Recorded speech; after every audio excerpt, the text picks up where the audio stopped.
കരൂർ ദുരന്തം നമ്മൾ ആരും മറന്നിട്ടുണ്ടാവില്ല. തമിഴക രാഷ്ട്രീയത്തിലെ ചോര പുരണ്ട ഒരേടാണത്. അതിൽ നിന്ന് ഇപ്പോഴും മുക്തനാവാൻ TVK അധ്യക്ഷനായ വിജയ്ക്ക് കഴിഞ്ഞിട്ടുണ്ടോ എന്നും സംശയമാണ്. എന്നാൽ ഇതാ വിജയ് വീണ്ടും രാഷ്ട്രീയ യാത്രയ്ക്കുള്ള ശ്രമങ്ങളിലാണ്. ഡിസംബറിൽ സേലത്ത് ഒരു റാലി സംഘടിപ്പിക്കാൻ അനുമതി തേടിയിരിക്കുകയാണ് TVK. പക്ഷേ പോലീസ് അനുമതി നൽകാൻ തയ്യാറല്ല. കാർത്തിക ദീപത്തിന് സുരക്ഷയൊരുക്കാനുള്ളതിനാൽ അനുമതി നൽകാൻ കഴിയില്ല എന്നാണ് പോലീസിന്റെ തീരുമാനം.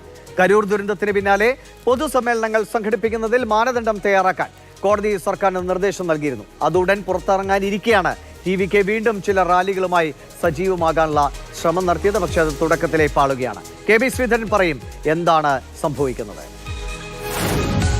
കരൂർ ദുരന്തത്തിന്റെ ആഘാതത്തിൽ നിന്ന് മുക്തനാകാനുള്ള ശ്രമത്തിലാണ് നടനും TVK അധ്യക്ഷനുമായിട്ടുള്ള വിജയ്.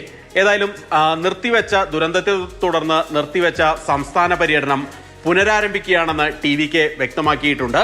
അതിന്റെ ഭാഗമായി ഡിസംബർ 4-ന് സേലത്ത് പരിപാടി ആരംഭിക്കാമെന്നായിരുന്നു നിശ്ചയിച്ചിരുന്നത്. പക്ഷേ പോലീസ് അതിന് അനുമതി നൽകിയില്ല. അതിന് പ്രധാന കാര്യം പറഞ്ഞത് കാർത്തിക ദീപ ഉത്സവം നടക്കുകയാണ്, അതുകൊണ്ട് ഈ പരിപാടിക്ക് സുരക്ഷ ഒരുക്കുന്നതിന് പരിമിതികളുണ്ട്, ബുദ്ധിമുട്ടുകളുണ്ട് എന്നാണ് പോലീസ് TVKക്ക് നൽകിയ മറുപടി.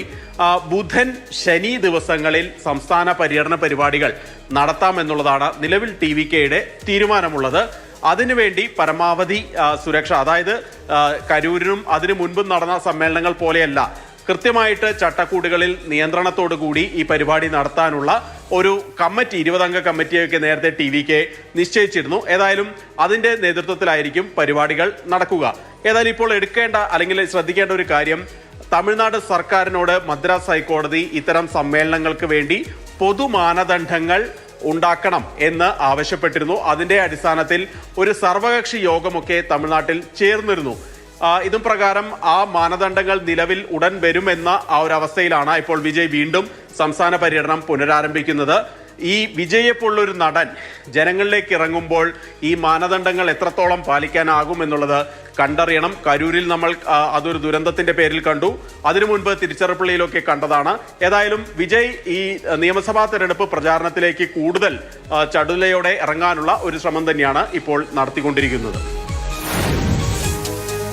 കരൂർ ദുരന്തം വിജയുടെ രാഷ്ട്രീയ ഭാവിയുടെ വഴിയടയ്ക്കുമോ അതോ വഴി തെളിക്കുമോ എന്ന് ഇപ്പോഴും പറയാറായിട്ടില്ല. തമിഴ്നാടാണ്. സിനിമാ സ്റ്റൈലിൽ തന്നെ സാഹചര്യങ്ങൾ എപ്പോൾ വേണമെങ്കിലും മാറിമറിയാം. രാഷ്ട്രീയ പരിപാടികളിൽ സംഘടിപ്പിക്കുന്നതിൽ നിയന്ത്രണം വേണമെന്നതിൽ ഒരു തർക്കവുമില്ല. എന്നാൽ അത് പ്രതിപക്ഷത്തിനെതിരെയുള്ള ആയുധമായി DMK സർക്കാർ പ്രയോഗിച്ചാൽ അത് വലിയ പ്രതിഷേധങ്ങൾക്കും കാരണമാകും. വിജയെ അങ്ങനെ എഴുതിത്തള്ളാൻ കഴിയില്ല എന്നുറപ്പാണ്. DMK TVK എന്ന നേരിട്ടുള്ളൊരു പോരാട്ടത്തിലേക്കാണോ തമിഴ്നാട് രാഷ്ട്രീയം പോകുന്നത് എന്ന് കാത്തിരുന്ന് കാണാം.